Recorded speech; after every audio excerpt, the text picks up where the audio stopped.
Hello mga Automart, this is Kyle Yong and today re-review natin tong 2017 Toyota Avanza 1.3e.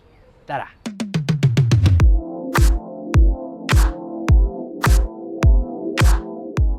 Start tayo sa front ng Toyota Avanza. Styling wise, it's very typical ng Toyota, so hindi siya ganun ka-eccentric, hindi siya ganun ka-stand out, pero well, it's a Toyota, so it doesn't really have to prove itself anymore.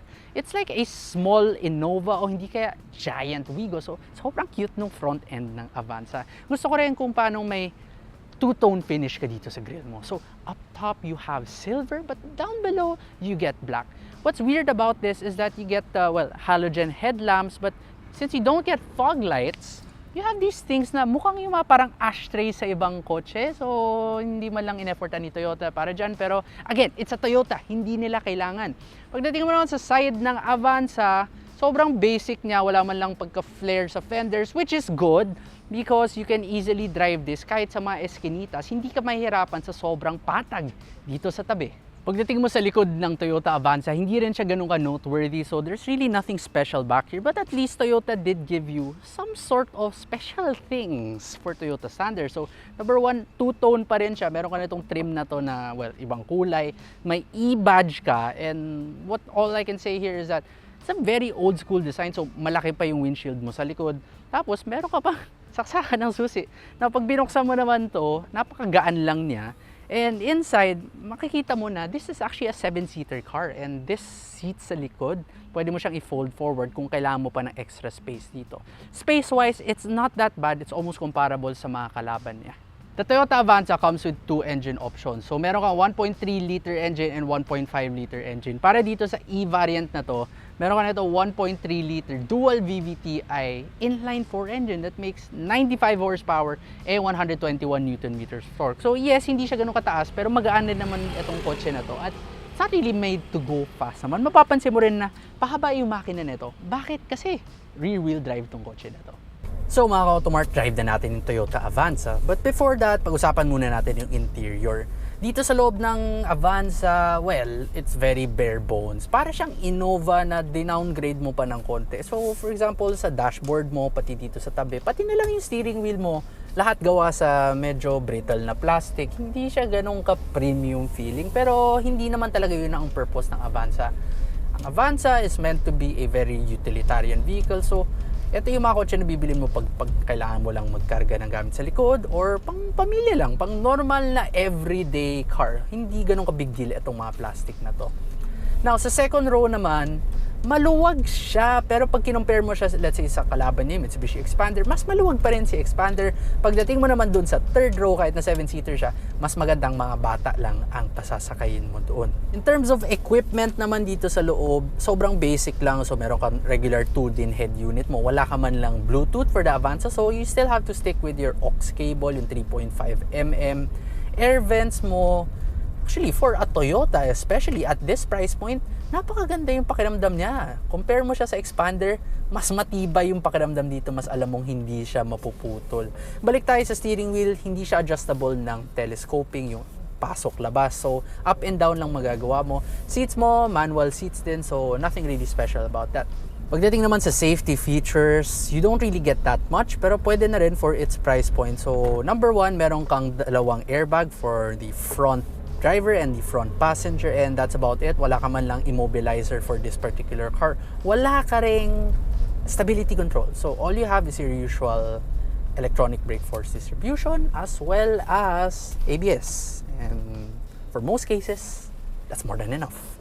Now we go on to the actual driving ng Avanza. Paano nga ba dito?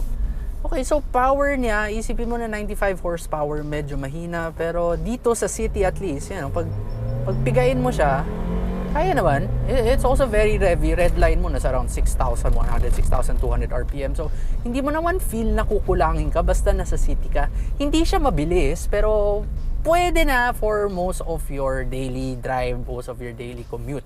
Pag dinala mo naman to sa highway, doon medyo mahihirapan ka na. Pagdating naman sa comfort, pag normal and matino yung kalsada mo, tulad dito sa UP, it's actually surprisingly good. It's a body-on-frame car. So, mas may tagtag siya kumpara dun sa mga ibang monocoque chassis katulad nung dun sa Expander. Yung iba kasi mas kotse yung dating niya eh. Kotse yung pakiramdam ng drive niya. Ito, mas parang nagda-drive ka ng mga pickup na mas komportable lang ng konti. So, it's not the worst, but it's really not the best either.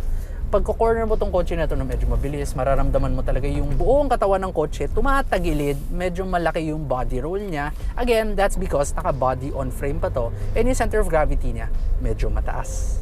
Kahit na mabagal ang takbo mo, hindi ka mabibigatan sa manibela ng Avanza dahil napakagaan niya talaga. Ang trade-off nun is, unfortunately, wala ka ng steering feel, meaning hindi mo alam kung saan talaga tumuturo yung front tires mo. Pero well, kung normal city driving ka nga lang naman, pwede na at mas masarap pa nga yung ganitong magaang steering. Yun na-mention ko nga kanina, dahil dito sa labas ng Avanza, compare mo sa mga Expander for example, napakapatag niya. So, hindi ganun ka-flared, hindi siya ganun ka-puffy sa labas, hindi siya mukhang mataba. So, pag minamaneuver mo tong kotse na to sa medyo mas masikip na streets, hindi ka mahihirapan. Medyo maikli rin yung Avanza, kaya kahit baguhan kang driver, hindi ka mahihirapan i-park itong Avanza. Transmission naman, hindi siya nahihirapan pumili ng tamang gear. So, this one has an automatic transmission, and if you want to like floor it really fast, kung gusto mo siya mag-downshift, nag-downshift naman siya. Ayun, sige, hatawin pa natin, mag-overtake ka. Again, sa city lang, hindi ka kukulangin. Pero pagdating mo sa highway, you might want the 1.5 engine at least for the Avanza. So, you can get that with the slightly higher trim models.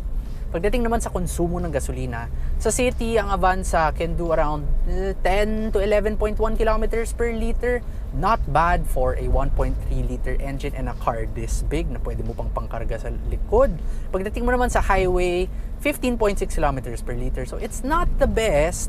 And a problem rin is since medyo mababa yung power output ng makina nito, medyo kailangan mo siyang pigain para umabot ka sa highway speeds ng maayos. So yun, nakakakain yun kahit papano sa fuel economy. Overall, ang Toyota Avanza, I can't exactly say na it's an excellent car. Pero kung hanap mo lang naman ay isang kotse na pwedeng pang pamilya at pwedeng pang karga ng, well, ng kahit ano, cargo or whatever na meron ka para sa negosyo or mga bike pa, pwede naman sa Avanza.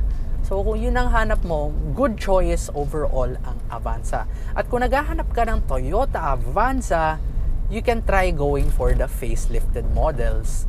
Those will come with nicer lights, better styling, tapos mas maganda na rin dito yung sa infotainment screen mo.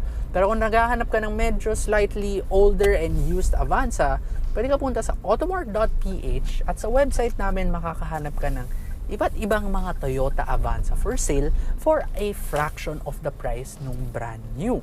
Kaya tandaan mo, kung low price but high quality used or repossessed car ang hanap mo, i-Automart na yan. This has been Kyle Leong for automart.ph at magkikita-kita ulit tayo sa susunod na Automart vlog. Don't forget to like this video, subscribe to our channel, hit that notification bell, also share our videos para mas marami pang makakita. Basta quality used or repossessed car, tandaan, i-Automart na yan.